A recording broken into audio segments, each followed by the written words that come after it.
very good day and welcome to Impact News. Today is the 69th Republic Day celebration of India, and it would be inadequate not to mention the name of the great freedom fighter, the one and only Netaji Subhas Chandra Bose on this day. And I'm JOYSHREE USHAM presenting you an exclusive interview with ARDHENDU Bose, the nephew of the great freedom fighter of India, the one and only Netaji Subhas Chandra Bose.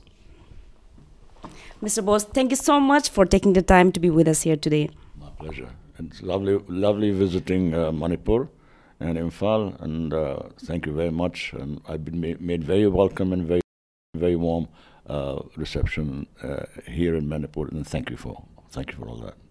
I'm glad to hear that, and I would like to know more about your purpose for your visit this time in Manipur.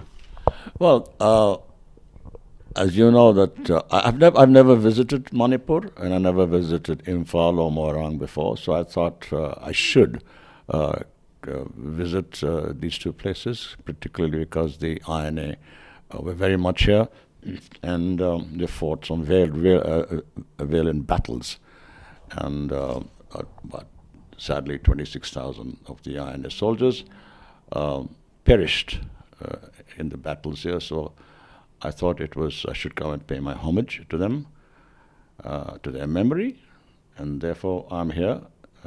I visited Moirang yesterday and had a wonderful time there. The reception was great, and I was very impressed with the INA museum that was there and the people I spoke to. And honestly speaking, the northeast part of India is steeped in history, especially in the Second World War. And I don't think many people in India really know what happened here and how this part of the country is so important to the freedom movement of our country. Yes, indeed, Manipur has a deep emotional connection with your family and with the INA. And we would like to know your story as the nephew of the great freedom fighter Netaji Subhas Chandra Bose, behind your story behind his death, disappearance. Well, I never met my uncle. I wasn't born then. But what I know about him is what I've read, like most of the people, and what I've heard from my father, who was his younger brother. Yes, there is a sort of a very his death, his passing away is a complete mystery. I personally, and the major part of my family, do not believe or do not accept that there was an air crash and he passed on in the air crash, because that's what's written in the books. That's what people in this country and also people all over the world have been told, that there was an air crash on the 18th of August 1945, where Subhas Chandra Bose was on board that particular plane, and it crashed, and he died of severe burns. But investigations after that have proved that there was no air crash on that particular day. As a matter of fact, even my father, right from the beginning, never really believed that there was an air crash. So there was no air crash, and now I think it is the responsibility of the government of India to go deeper into this issue and investigate and find out what exactly happened to him. So, if anything else, there should be a closure to this matter, that what happened to Netaji Subhas Chandra Bose. Indeed, there should be a closure. And so far, the government of India has constituted 3 commissions to unravel the mystery behind Subhas Chandra Bose's death. So what is your opinion on those, on the outcome of these 3 constitutions as a nephew to the great freedom fighter? Well, the first commission was the Shahnawaz Commission, and the second one was the Khosla Commission. Unfortunately, I don't think any of the members of any of these 2 commissions even traveled to Taiwan or to the place, to the area where the crash supposedly took place, which is Taipei Airport. The third commission, headed by Justice Mukherjee, did travel to various parts of the world to investigate this issue, and they came back with a report saying that, stating that there was no air crash. As a matter of fact, the Justice Commission, Justice Mukherjee Commission report says that it was reported by the Taiwan government and even the United States authorities that on 18th August 1945 there was no air crash. So, well, if there's no air crash, so that defeats the story that's been going around saying that Subhas Bose died in the air crash. So what is, in your opinion, why the Congress or Nehru's family tried to hide the mystery behind his death? Well, I don't think the Congress or the Nehru family tried to hide mystery behind his death. It's circumstances. I don't suppose maybe the commissions and the commission, the Shahnawaz Commission or the Khosla Commission were not given the right directions, the right instructions as to what to do, how to go about it. Or maybe they did, and they did their best. So, well, it's now left to the government, the present government, which I hope will come through and make an effort to really find out what happened and bring the facts to the public, to the people in this country.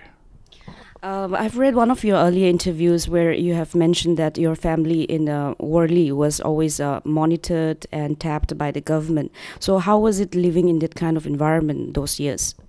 Well, actually, I live in Mumbai, and my father was living in Mumbai. It was the tapping was going on. It wasn't very apparent, but my father was told that our phones were tapped. By some people, some friends that he knew who were in the authorities, our phones were tapped. The major part of the snooping was done to our family in Kolkata, where my cousins, they were tapped. I mean, they were tapped to, their movements were controlled, the movements were found out where they were going, what they were doing, etc., etc. As far as we in Bombay is concerned, yes, we were aware that our phones were tapped, and it came. I was very young then, but my father used to say that, and it was very surprising that we were very surprised that Subhas Bose supposedly passed away in 1945, but right through the 1960s, we were being tailed, and we really didn't know the reason for all that. And anyway, I was too young to realize what was happening. Mr. Bose, do you believe that India won independence because of Netaji and the Indian National Army? Well, maybe that's an unfair question that you're asking me. Of course, being a family member and a nephew of Netaji Subhas Bose, I would like to feel yes. The Indian independence was achieved and gained largely by the efforts of the Indian National Army, but being, even being an outsider, if you read the history of what happened, the amount of sacrifice that the INA soldiers did, and Subhas Bose himself, as I said, 26,000 of them were killed, perished in the hillsides of Kohima and Imphal. And I think that it was a huge sacrifice that they did, and for nothing. I mean, they were all volunteers. They volunteered to join this army. They knew they were going to be suffering. They were going to have suffering, tribulations, death. They knew, they were perfectly aware of doing all that, but they still went into it, knowing all this, that they might not be alive at the end of the day. And they still went into it and sacrificed their lives. I think that's a huge sacrifice that they did. And yes, I do believe that the INA, the activities of the INA was largely responsible for the British to leave India. And as a matter of fact, the Prime Minister of England in those days, Lord Attlee, he has made a statement to say they left India due to the activities of Bose and the INA. So I guess one has to accept that. Okay. Now, what, in your opinion, would have been the fate of India and Manipur in particular if the INA and the Japanese have won the Battle of Imphal? Well, Subhash Bose had made it very clear to the Japanese authorities that it was, even if they had won the war, the Japanese and the INA combined won the war, and had come into India, the Japanese would have no say at all in what was going to happen in this country. It was the Indian people would rule their own destiny. That was very clearly stated by Subhash Bose to the Japanese authorities. Do you feel that the Indian government or the people in general has given the rightful place in reverence to the contributions made by Netaji in India's freedom struggle? Sadly, no. Unfortunately, efforts have been made to obliterate the memory of Subhash Bose and the Indian National Army, which is very sad. There's very little information in the history books about the activities of the INA and the activities of Netaji Subhas Bose. The children of this country, the school books have almost little or no information on the INA. And let's face it, the INA were an integral part of achieving independence for this country. And if anything else, there should be a lot of information given about the INA in the history books. So the children of this country and the other people also know exactly what happened and have ideals to look forward to and look up to. Right after the war, I've heard that your father came to visit Manipur and met the Maharaja of Manipur. What is the kind of emotional connection that your family has with Manipur? Well, as I said, my father told me that I was maybe a couple of years old when he came here on a trip. I think he was visiting Kolkata, and from there he came here. I really don't know what happened, but I know he said that he had, later on we were talking, and he said he had visited Manipur, and he had had an audience with the Raja in those days. What the details were, I don't know. Could you also highlight us on the doctrines propagated by Netaji for India? Well, Netaji was a very upright, straightforward person who believed in the truth, and I think all his life he pursued and led his life and pursued the truth. Very staunch in his belief for India, tremendously dedicated to the country, and was determined, even if he had to give his life, to attain independence for India and get rid of the foreign yoke, and which he achieved. And as sadly, he did give his life for the independence of this country. But he was, all his life, as I said, I've never seen him, I've never met him, but what I've heard about him from my father, from other people, from senior members of my family, he was absolutely fired up with the idea of getting independence for this country, right from the time that he was very young, right from the time he was in school, that he was fired with these ideas that India should be free, and we should have a free, democratic, or free country and a free society. That was his ideals in life. And he was a great believer in God. He is tremendously religious. Thank you. And I've heard that when Mr. Bose, Netaji, was in Germany, he married his secretary, and they have a daughter named Anita. So could you please tell us more about his personal life? Yes, Netaji, when he was in Germany, this very young, attractive lady, Emily Schenkel, helped him in his secretarial work, and also Netaji was writing a book, The Indian Struggle, and she helped him with his book.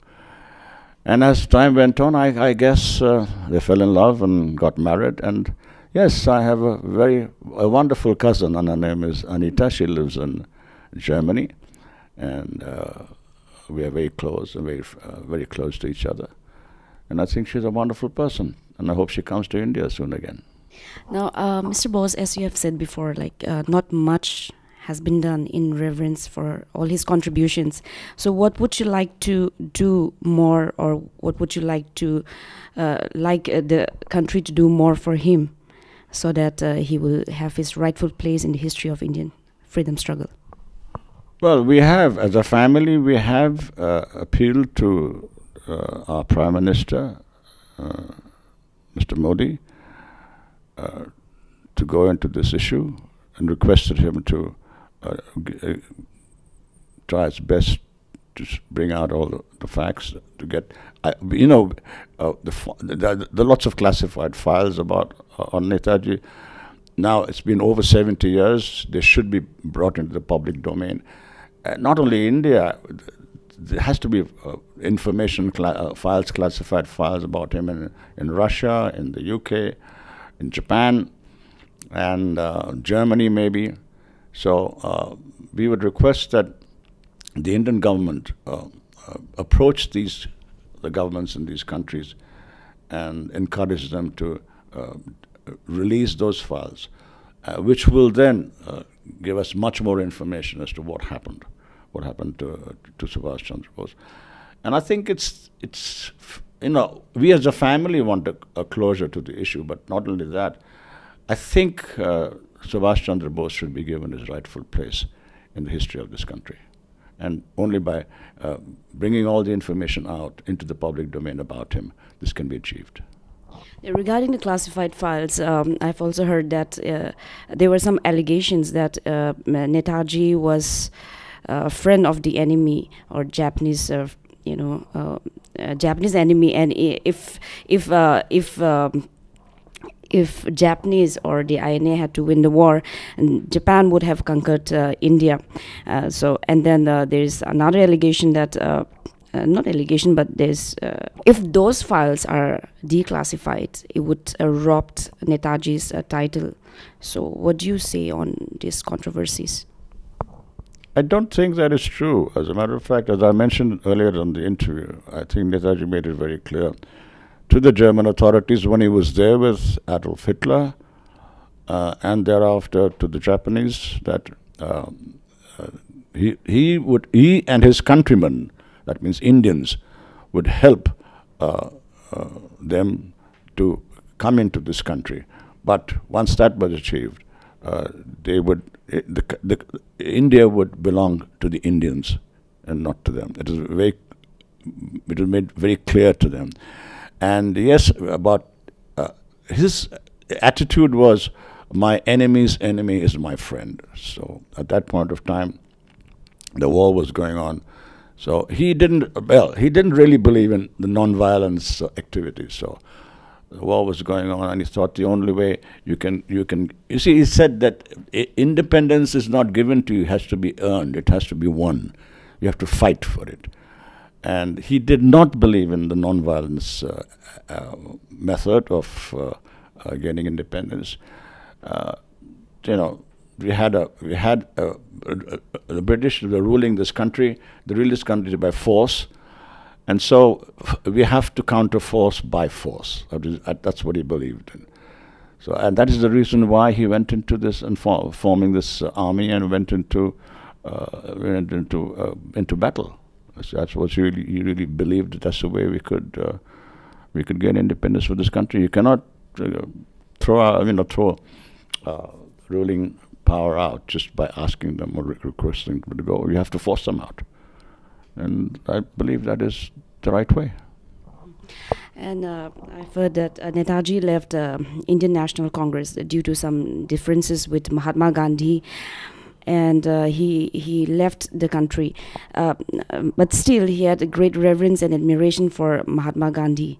What do you say about this? Yes, it is true. As a matter of fact, the first person to call Mahatma Gandhi father of the nation was Netaji.